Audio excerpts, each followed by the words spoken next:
hindi. Sa panahon po natin ngayon, mayroon na po tayong mga bagong gadgets tulad ng cellphone, computer or internet.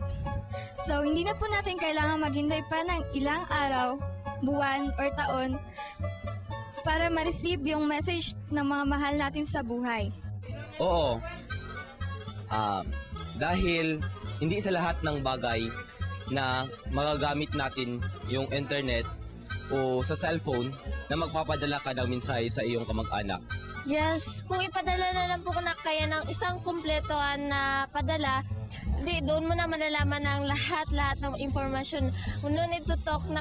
Hindi, dahil nagpapadala na ako ng sulat sa pamamagitan ng text. Oo, nagpapadala pa rin ako ng sulat sa aking mga kaibigan na hindi ko na masyadong nakakausap.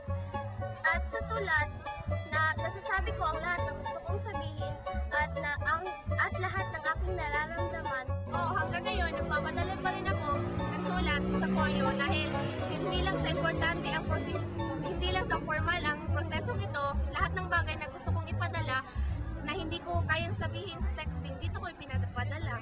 Hindi na ako nagpapadala ng sulat sa Koryo dahil marami na mas pinabagong teknolohiya ngayong panahon. Yes, dahil mas may papaliwanag ko ng maayos lahat ng gusto kong sabihin compare sa texting dahil hindi naman lagi kang may load. Hindi, mas mabuti pang gumamit ka na lang ng cellphone dahil sigurado ka pang makakarating ito sa kanya at magiging mabilis ang inyong komunikasyon.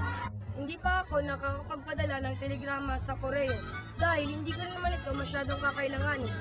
At kung minsan pa ay natatagalan ang pagpapadala ng sulat. Hindi kasi sa panahon ngayon, marami nang naglalabas ng makabagong teknolohiya katulad ng cellphone na ginagamit sa malalayong lugar. Kayo! Ano sa tingin niyo?